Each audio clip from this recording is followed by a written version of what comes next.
I am going to discuss my recommendations for having a successful artist market, a holiday boutique, or a craft fair, or any other event that you may have with your table and the products that you made. I did it for some years and then I stopped, of course, during the pandemic. And then I recently picked it back up again. So I have learned a few things along the way. Now, I will try to squeeze everything into this video. I don't know how long it's going to be because I do have a lot of things to share. Now, this is for people who probably have not done an event and you're thinking about it, or you've done a few events and you just kind of don't know, you know, you're trying to get your bearings. The people, excuse me, I keep saying, I know, I'm sorry. But the people who've been doing this a long time kind of already have what they want to do in mind. But that's not to say that, they can't watch this and learn something as well. Because I have watched videos of people talking about artist markets and things like that, and I always learn something. So this is pretty much for anybody. Okay. Now, I would say the first thing you want to do, the very first, is, and this is just my recommendation, the night before your event, load up your car with the biggest items, meaning your tables and your chairs and or your risers, your baskets, things like that. Because once you get up in the morning, you start getting dressed and everything, you don't want to have to be worried about did you leave anything behind, right? You make a list of all the things you need to take. I literally make lists of everything just so I don't forget anything. And sometimes, occasionally, I still forget something, but I go through the checklist, tables, chairs, bags, boxes, whatever, whatever, whatever. So make sure that you have a checklist and you go through it. Now, the night before, I would say load up your car with your tables, your chairs, and all the bigger items, just because it's easier, to when you start loading in and you put say you make jewelry or you have art, you can put all that stuff on the top and then you can just pull it out as you go. So, but you're going to need to get to the tables and chairs anyway, but that stuff is heavy. So you want it always at the bottom and all the things that you sell at the top because it's easier to grab those things. Have yourself either a wagon. I have a red wagon that I had from when my son was small. He's too big to get in it now, but we still keep it because we load things in there and we drag the little red wagon into the venue. You can have a dolly. You can buy a dolly at any of your favorite hardware places. Wherever you are in the country or the world, most hardware places sell those. Okay. So you have your dolly, you load up, try to load up the night before. That's just my recommendation. Now, the day of the event, you get up, you shower, you comb your hair, you look presentable. Okay. And I say this because you would think common sense is common, but for some people it isn't. I'm going to just give you some examples as we go along in this of some of the things that I've seen and witnessed and experienced. Okay. So I may use a little stories here and there to pepper in some examples. I have been to events as a vendor and have seen people look disheveled and dirty and sweaty and all of the above. Some of them were even selling food. Their nails were dirty, their clothes were filthy, they looked just disheveled. And I'm going to tell you this, and I'm going to just be honest, we're adults. I don't really think that that's a professional look. Try to have a professional appearance, right? Especially if you are selling like jewelry and handbags and things like that, because you have to look presentable. You don't have to look like you're going to the Oscars. You don't have to look made up, but you do have to look clean and put together. Smell nice, make sure you don't have things in your teeth. Your fingernails aren't filthy. Excuse me, things like that. Because inevitably, somebody was going to show up at that event and they're going to look like that. I've seen it firsthand, y'all. It's crazy. So make sure you look put together. You're clean, and put together. Make sure you're watered and fed, because here's the thing. Eat something before you leave the house or eat on the way to the venue, whatever you want to do. Some people don't eat in the morning. I get it. I have to eat some. I usually don't eat anymore. I have coffee, but when I do events, I have to eat, because once I start setting up, I'm not going to have time to eat. And that's something that you may have to think about. Eat before you leave or eat on the way there. Because once setup time comes, you're not going to have time to do anything other than set your booth up and get it cracking, because people are going to start coming in as soon as it's time for the thing to open.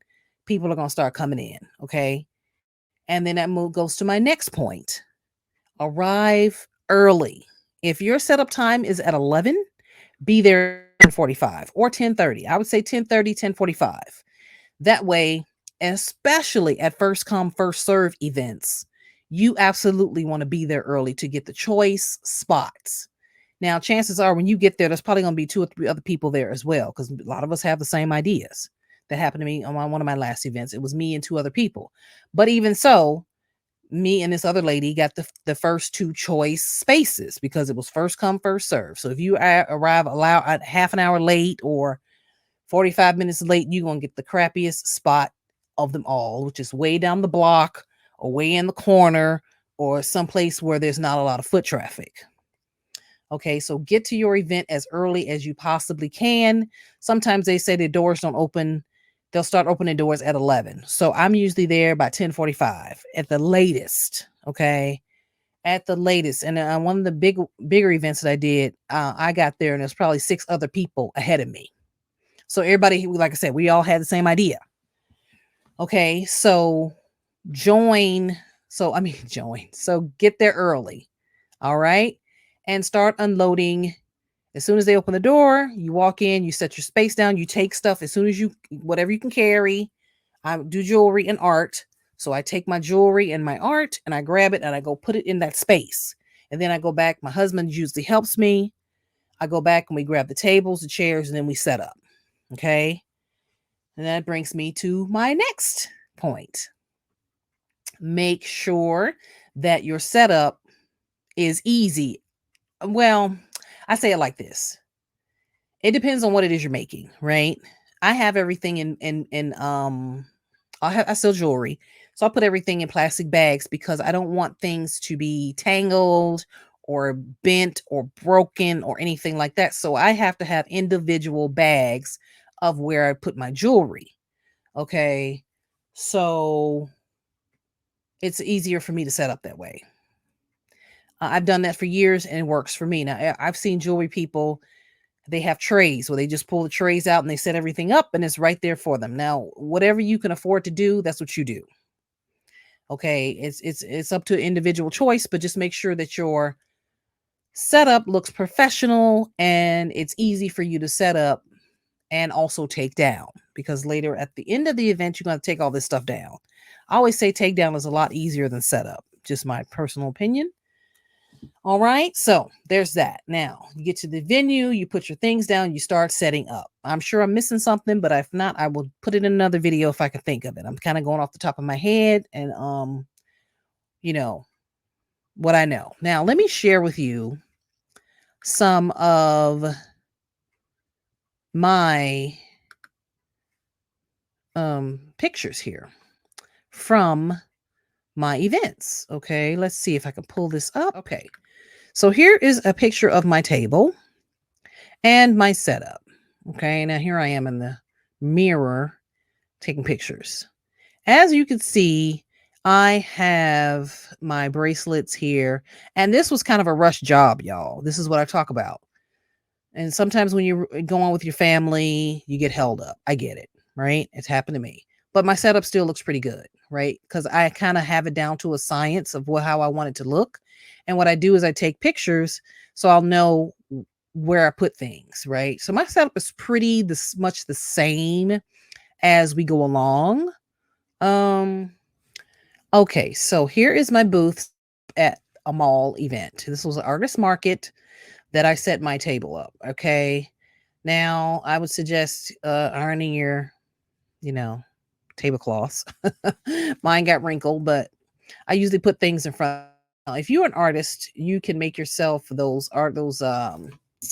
artist hanging, I forgot what they call them, backboards or something like that. I kind of made these pretty quickly and I did not have one of those, so I just put them up on a table and like right against the table. But I'm eventually going to get those so I can just hang the art.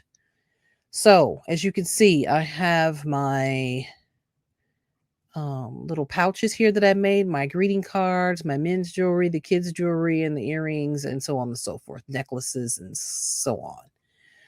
And as you can see, right next to me, there is another vendor here. They sold, I think, soaps. I think that's what they had, soaps, right? I think that's what they had. And these folks down here, I believe she sold jewelry. And this lady right here behind me, she had jewelry and crystals and stuff like that.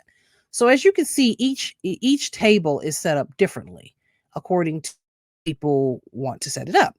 I tend to like uh, my stuff to be seen from a far off distance. I want people to be able to see it as they're walking back here. See this lady is with the baby.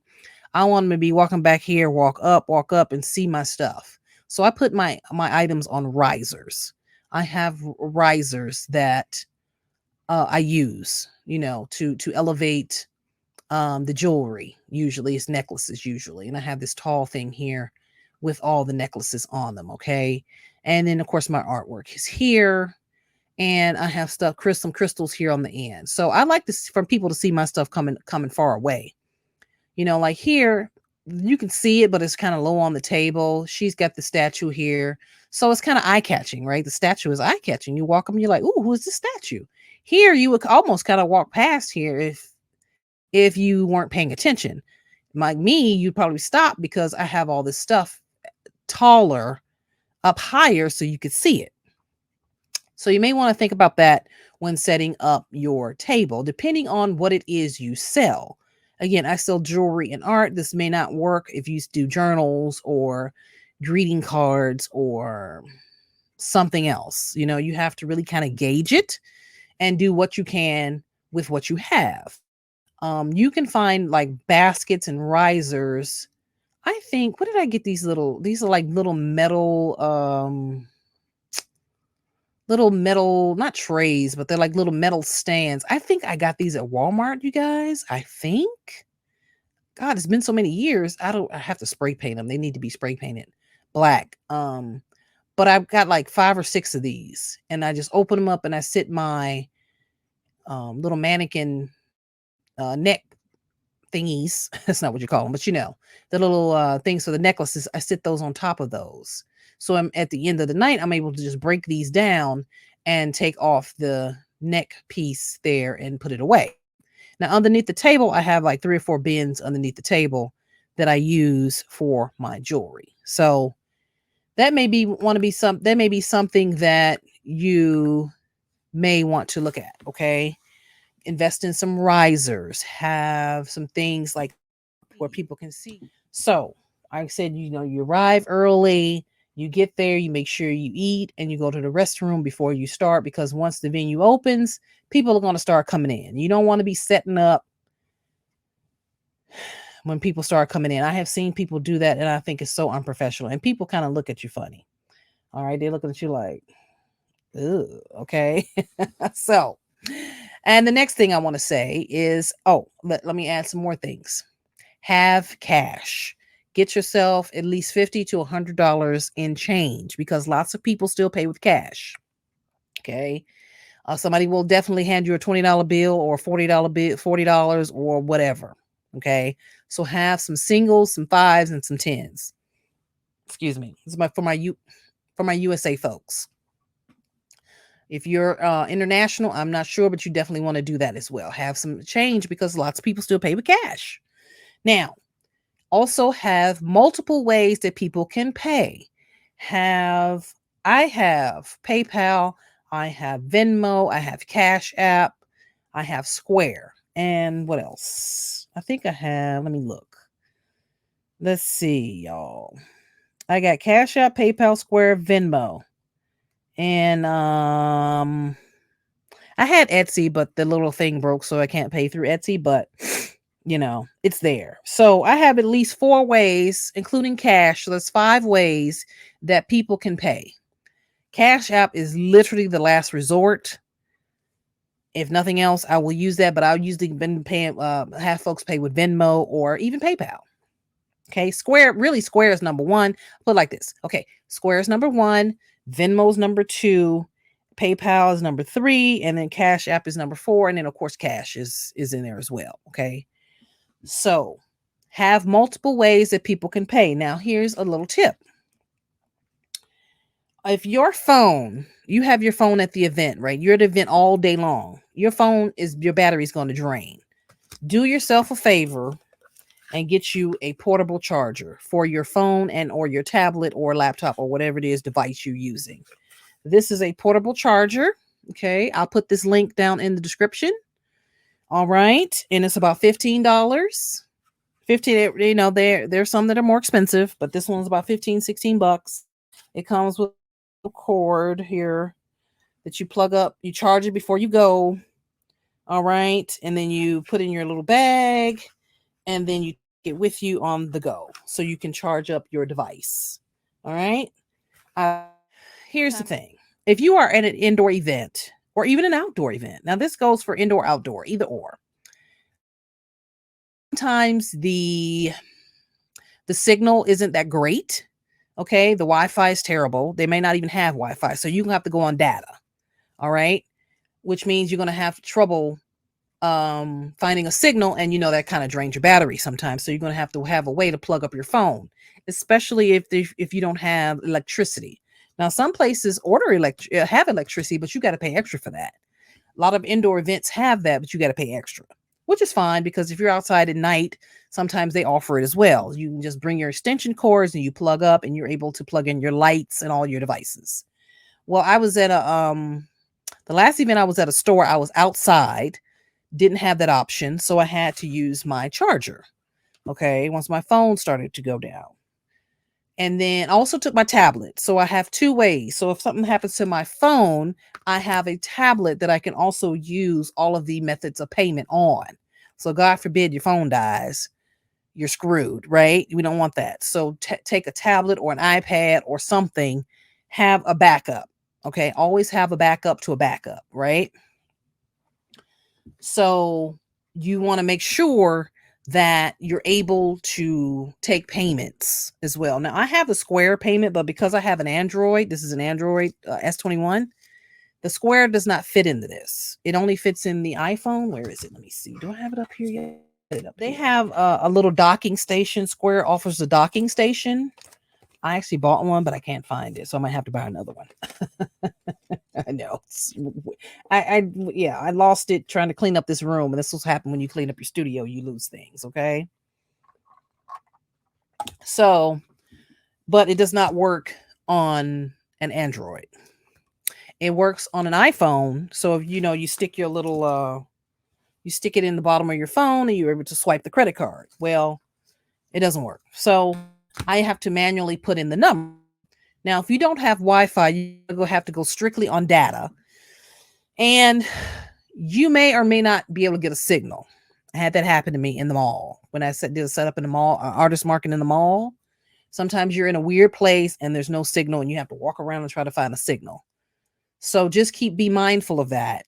Test it out first before your customers start, so you'll know that the payment thing is working. Have all of your passwords with you so you can log into your accounts and so on and so forth. You don't want to have any hiccups when it comes to payments.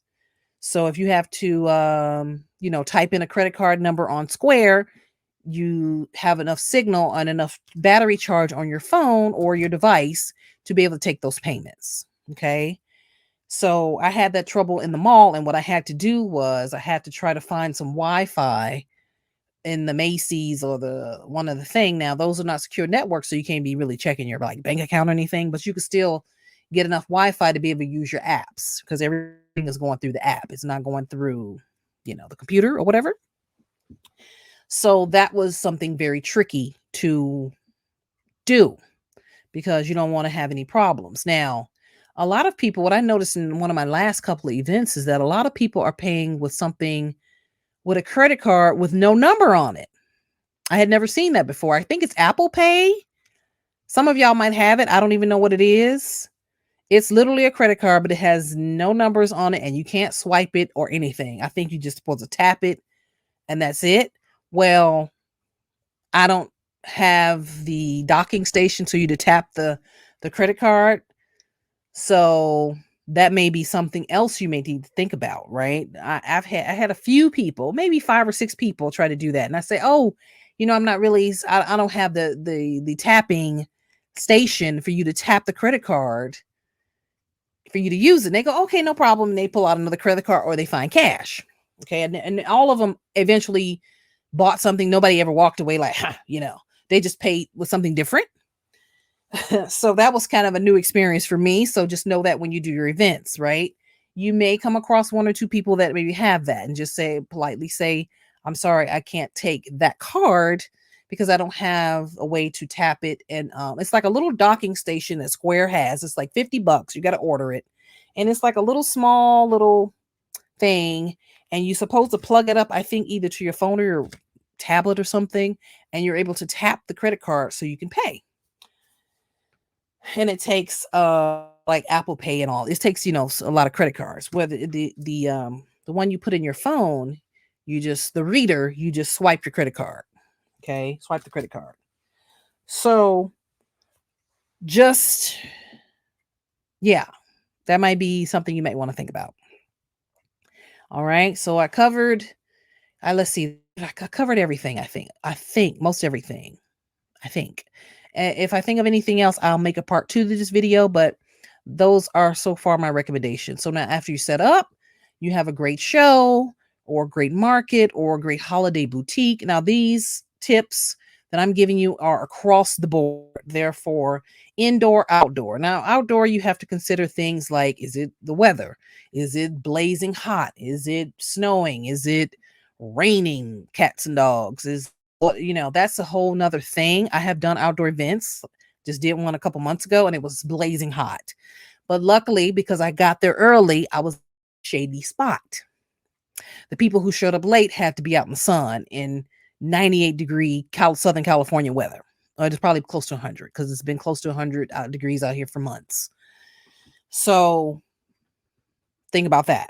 Okay, if you are in terrible, I've been in, windstorms where I had set up my tent and the wind came in and blew the thing over and we're trying to hold it down with sandbags, right? Make sure you have your chairs. Okay.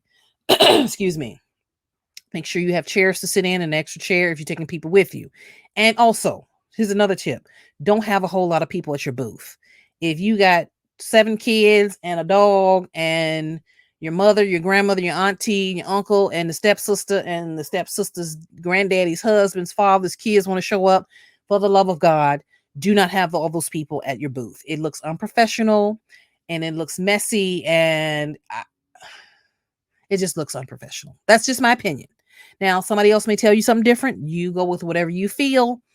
But I could tell you I did an event in recent times where there was probably 5 or 6 people who came to visit this one person at their booth, and it didn't look right because it looked like they were lounging. They were sitting around just talking and laughing loudly. They weren't helping her sell anything. Like it just looked so she had like all of her friends show up, a couple of guys too. And I'm like, she had all these chairs. It was like a party. I get it. It just didn't look professional. I take my son and my husband with me, but what happens is my son and my husband, they help me set up and then they leave. Okay. My husband takes my son and they find a game room or they go for food or whatever. They leave and they walk around and then they'll come back for a little while and then they'll go walk around and they'll come back. So they're kind of intermittently with me. And last time my husband was sitting there on the phone and I was looking at him like, get off there, get up. Move it. You're looking unprofessional, mister. So he got up and he left. I'm like, it just doesn't look right, right? So don't have your entire neighborhood and your family and your auntie's husband, stepsister's cousins, twice removed, sitting there with you kikiing and gagging and loud and all this other stuff. It just is not a good look from my little humble perspective. And again, I'm just one girl, so you don't have to agree with me or not. I don't, it doesn't matter. That's just I've done this enough to know. So if you have somebody helping you, have them be professional, please. If you have children with you, make sure they're well behaved and not touching things and running around and screaming their head off. I get it. I got a kid. I understand. Trust me. So let's see. Oh, another thing. Make sure that you have bags and or boxes. Another situation where a lady came in. She came in an hour late. She set up. She didn't have chairs. Now, and she didn't have any bags or boxes, but it didn't luckily for her, it didn't matter because I guess she had been there before, so people kind of were familiar with her, some of the people, and she sold out. But she sold food. She sold like cupcakes and cookies and stuff like that, and she didn't bring a whole lot of stuff with her, so she was kind of in and out. She was there for probably about an hour, maybe an hour and a half. She sold maybe 2 hours. She didn't have a chair. She didn't have, and I can tell she had I think it was a husband. He had to like run and go buy chairs.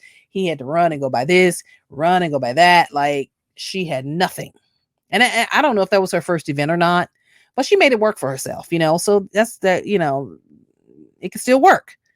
But I think she just got lucky. And a lot of us are not going to be as lucky as that lady, especially me.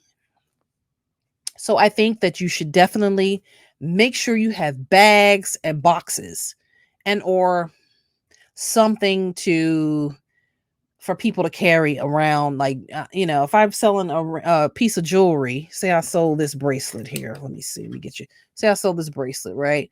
Well, I don't want you just taking this bracelet and dumping it in your purse. I want you to be able to take it and put it in a nice bag and you walk around. So like, I have bags, I have stickers. I put the sticker on the bag. I give you a business card. Take your money and do my thing. And then I say, thank you and have a good day, because it just looks more professional. Again, from my opinion, just one girl. All right. Now let me see if I can pull up another picture here. Oh, I pulled that one up already. So, okay, here's another close up view of my table. So you see these baskets when people walk by. So you have my cards there. There's a few things that even I could improve on. I know this, especially with this art stuff. This was I kind of decided at the last minute to take these things. Normally I just have all jewelry and cards and other things like that. And also, here's a side note. Make sure you have things that have different price points. Okay. See, I have bracelets here. I have my expensive bracelets here. I have some kids' bracelets. Now, my men's bracelets tend to be a little on the pricier side because it's a 3 stack. They'll run you about $60. These bracelets here are probably 50 and up, right? $45, $50 and up. But I also have $10 keychains, which are right here. Okay, I have earrings at different prices. I have some starting at $10 and they go all the way up to $40. Necklaces as well. This is a little bit pricier necklace. It's really, well, actually, honestly, I just put this one out for show, but I said, well, if somebody wanted it, they can definitely buy it. I thought it was really pretty and I get a lot of compliments on that. And I also have a mirror set up. So if people do want to try on a necklace or hold it up to themselves, they can look in the mirror, or a pair of earrings. They don't try on the earrings or anything, but they kind of, hold them up to the ears to kind of look at it. So it makes a difference. Okay. So, and I have a chair in the back. I have my little red wagon right there in the back. As you can see, I did have a couple of smoothies here. And these are the people. That's not my stuff. That's the lady's stuff behind me. So there is that. Okay. Now let's see. What is this? Oh, so, all right. Let's see if I can open this. All right. Now here is the table that I did outside. Okay. See how this is outside? It's outside this business. And I was only able to get one table. This is where I showed up. And I was about 15, 20 minutes early. I mean, actually, I was about 30 minutes early. So I ended up going down to Craftiness because it's down the block. Going and shopping in there first. And I came down here to set up. And I got the prime spot right underneath the shade. And I was able to set my table up. And this is just one table. I did all this setup by myself. As you can see, I probably need to spray paint my little stands here. But I set it up by myself. And I did sell a few things. Now, I didn't sell a lot because it was super hot and not a lot of people were out, but they had a nice little crowd. So it was fine. It was called a sip and shop, and it was a free event. I didn't have to pay any booth rent, so that was great. Okay. So you see my setup is pretty consistent. I just didn't have the baskets out because I felt like they were a little too bulky, especially for this one table. I actually have two 6-foot tables that I set up at. Okay. Two 6-foot tables. All right. Yeah, some places only allow you a small space, and some places will let you have like a 10 by 10 or a 7 by 10 foot place. This was just a very small. And right across from me here on this other side, there was another jewelry lady, and she was asking me about my displays. So she and I had a nice little conversation. All right. So there is that. I just wanted to share that with you because, I know people are wondering, how do I set it up? How does it supposed to look? Now, you can get, like I said, you can get your baskets at any craft stores when they're on clearance.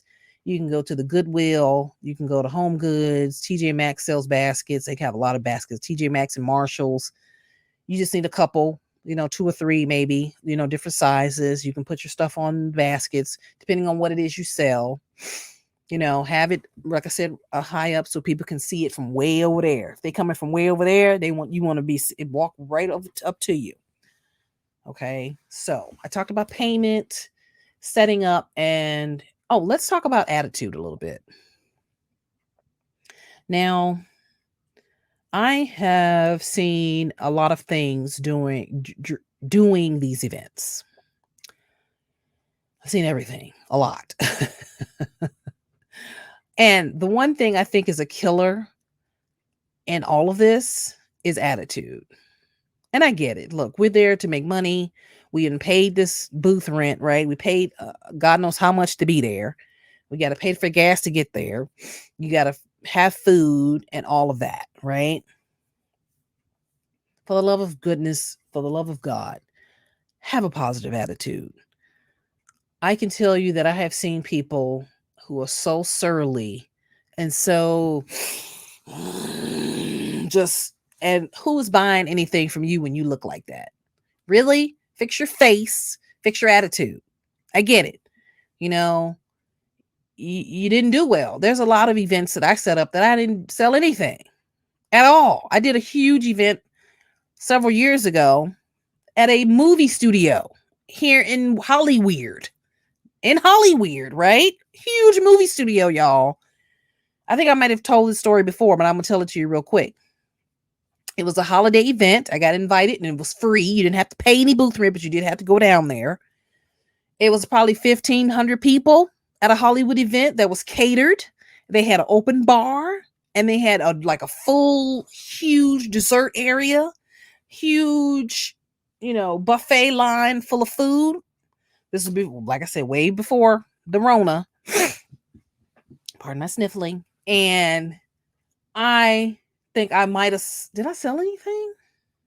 I don't think I sold anything that night because people were like, oh, that's a great event. You got all these people, lots of foot traffic, and people are drinking, and people start drinking, they start shopping a little bit using their credit card. I didn't sell anything. And the person I went with was my old hairdresser. He also had a booth set up. He was selling like hair stuff. I think he sold 1 or 2 things. And we and him look at each other like, what a disappointment this was, right? Because you're thinking you're in an event where people are dressed up, they got money, they look good, everybody's got a job, right? They're professional. And you didn't sell anything, nothing. So needless to say, it was a really nice party, a nice event. The food was great. The dessert was great, if I can talk, but I didn't sell anything. So there's a possibility that you may do all of this still and not have a successful event. That is absolutely possible, but you should probably plan for it just in your mind so it's easier to deal with. And that's where your attitude comes in.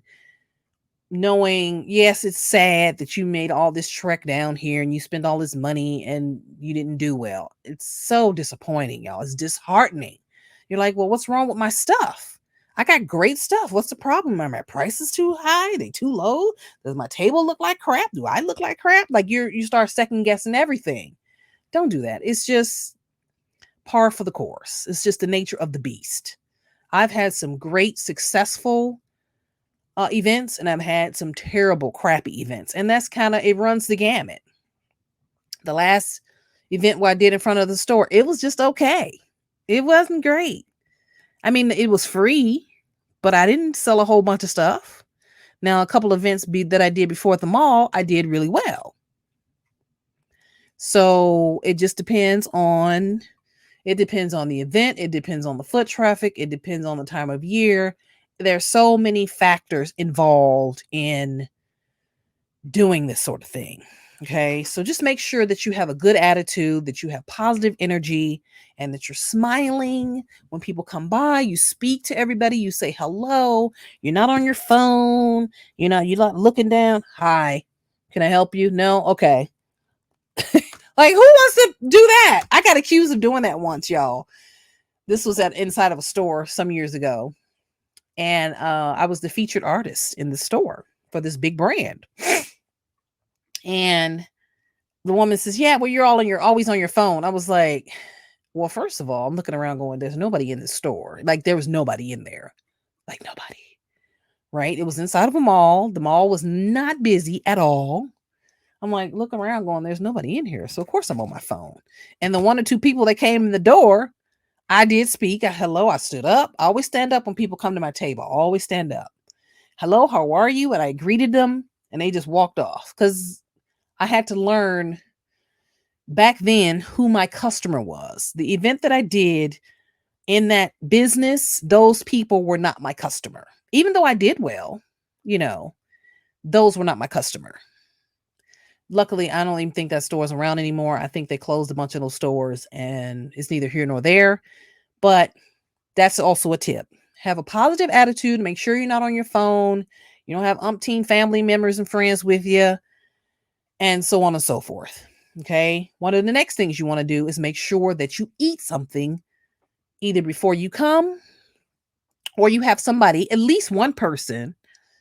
Like if you have a friend come to the event, have them sit at your booth while you go to the restroom or go grab some food, or you can pack your own lunch. A lot of people do that. They pack their own lunch and they just bring food there, sandwiches or whatever. But you still may end up having to go to the restroom. Most of us do. You there for 8 hours setting up and doing all of this. Chances are you're going to have to go to the restroom. So just plan for that. Have somebody make friends with the other vendors. Be real nice and cordial so you guys can look out for each other. Say, hey, girl, I'm going to run to the restroom. You mind watching my table? Oh, yeah, sure, I got you. And then, vice versa. That's how it's always worked for me. Like if my husband's not there and I have to set up by myself, I make, friendly with the other vendors and they look out for me.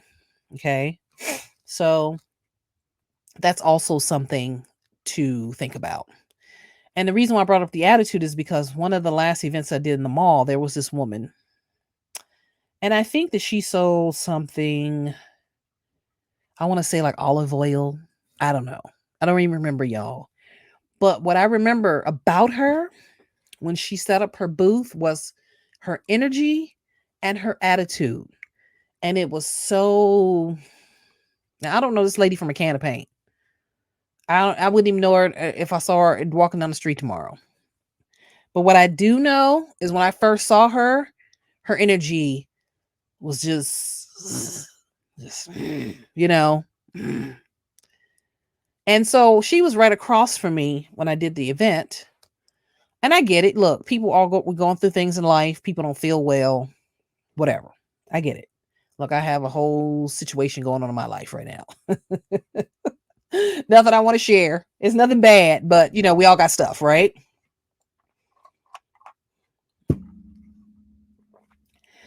But I can tell that her energy and her attitude was just a little negative, if I could say that. Well, I was right because what happened was maybe 4 hours into like a Saturday event, That lady packed up and she left. And so I walked over at the end of the day to talk to the person sitting next to her. I said, "Oh, I see this lady, she left. You know, the lady was sitting here." She goes, "Yeah." So she was just real negative and her attitude was terrible. And I was like, Really? Is that right?" I'm like, look, acting all shocked. But I saw it when she first came in, because when she started unpacking her car, she was asking the organizer all these questions, and she and the organizer were kind of going back and forth. I don't know if that set the tone for everything, but I don't know if she probably just didn't sell enough. Some people do that. I've seen people do that. They get frustrated, they're not selling, and they just pack up and leave, and they don't care if they ever come back to this event. And when you do that, chances are the organizers are not going to have you back. They tell you don't leave till the end of the night. And if you pack up before that and you leave, you're usually done. And a lot of people don't care because there's so many events going on. But I said all that to say, make sure you have a positive attitude. Make sure your energy is good. Make sure you're well rested, you're fed, you're watered. If you have a headache, make sure you bring all of your items with you that you need, your medicines, your whatever it is you need to take, your vitamins, whatever the heck you need to do. Okay. Just have a good energy and a good attitude, because you're going to have to deal with the public. You're dealing with the public, people saying crazy things, people who are rude, people who are, who want to complain about your pricing. Now I'm going to tell you about the pricing. I said I was going to make this a short video, but it clearly is not. Okay. So the pricing. Now, I don't have the best prices. I'm going to tell you that right now. My prices are fair and they are accurate for what it is that I sell. So if people want to haggle your pricing, I stick by my pricing. My price is the price because that's the cost of the materials and the time it took me to make it and so on and so forth. I'm not going to sell, my cocktail ring here. Let's put it on. I'm not going to sell this cocktail ring to anybody for $20. This is a $60, $75 ring. Why would I sell it for $20? Like, who's doing that? Just because I want to make some money, and then they give you well, I was going to buy it. No, I don't want you to buy it. I don't. I'm sorry. It's not for sale. I've had to do that a few times. So stick by your pricing. Your prices are what they are because that's the way that you set them, because of the time and the materials. And so stand up for your prices and stand up for yourself, and don't let anybody bully you and tell you that. And you might get this, because I've gotten this a few times. Oh, it's not worth all that. It's not worth all that. Well, if it's not worth all that, why do you want it? No, sorry, it's not for sale. And I'll take this and put it right over here, and it's no longer for sale. Yes, I've had that happen. So that's why you have to have your wits about you and be really, to be able to stand your ground and have good energy, because you may have to deal with one or two people who kind of come, with negative energy. It's par for the course. That's just the way it happens. Oh my God, it's so expensive. What do you have for $5? Nothing. Yeah, no. Five Below is down the street. You may want to go down there. Claire's is over. Claire's, I think, is upstairs. You may want to check Claire's. They may have some earrings for that up there. Sorry, this is handmade. These are handmade things, handmade jewelry and art and other things, right? Hand-picked crystals everything almost I pay retail prices for. I very rarely get wholesale on anything because I don't spend that much money to be able to get wholesale prices. So everything that I get, I pay retail. So, and then of course the time it takes me to make it and all of that, right? So just make sure that you feel good and all of that. Now, let's see. Did I cover that? I covered, okay, setup. Now, takedown is pretty much the same as setup. So you take your booth down, you pack up and you clean up and you get out of there, right? And then you congratulate yourself and say that you've had a lovely day and that you will try again. Even if the event wasn't successful, you learned a lot. Maybe you met some cool people. You handed out some business cards. You took a bunch of pictures for your social media. Make sure you take pictures for your social media. I don't care if you didn't sell a dime worth of anything. Take pictures for your social media of your setups, because you can always use those pictures later in promoting other things, because sometimes some events or some companies want to see your booth set up before you even pay to get into the next event. I've had that happen as well. They'll say, "Do you have any pictures of your booth?" Because they want to know if you fit their menu. I've had that happen a couple of times, not lately, but in years before. I don't know if people are doing that now. They might. I think they call them curated shows or something like that. So always take pictures and video of your booth, excuse me, and your setup. Okay. Put it on all of your social media, whatever social media you're on. Make sure you promote your event. You tell everybody and their mother about your event. Even if nobody shows up, you at least did your due diligence in your business. Okay. You promoted it. You told everybody about it. You texted. You say, "Hey, I'm going to be at the artist market on this date at this time. I'm next to this section. Come check me out." If you can film live from the event, do it. On your phone, on the YouTube, on the Facebook, on the Instagram, the TikTok, whatever you have set up, try to film a quick little live video. "Hey, y'all, I'm at the event. Check me out. Come see. This is what I got." And blah, blah, blah, blah. Do that because it looks great on your social media and it makes you look professional, like you're really, about something, that you're really promoting your business. Right? Let's see. I covered food, water, dealing with crazy people. You will have a few crazies. I said that. And I kind of think that is it. Just make sure you're really cool and nice with the organizers, because a lot of these people do multiple events. Okay. And if you're really cool and nice, chances are they'll look out for you. Right.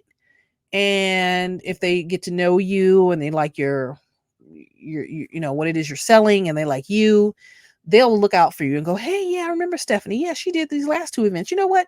Let me give her this spot up here, closer to the front." Right. Where all the people are coming in. "Yeah, girl, go ahead. Go ahead and get that spot. Yeah, we know we good. You're good for it. Go ahead." But when you have a negative attitude, forget it. So I think I have talked enough. I have showed enough pictures. I hope everything came out okay. So if you have any additional questions, and let me know. I will see if I have anything else to add to this. If I do, I will do another video of like a follow-up. But I think that's sort of enough to get you kind of going. All right. If you have any questions or comments, leave it below and I'll answer and get back to you. Give me a follow on my social media. I am at Stephanie Garrett Creative on Facebook, Instagram, and Twitter, and Stephanie Garrett Designs over on Facebook and Instagram for my jewelry. All right. Thanks for watching, and I'll catch you in the next one. Ciao.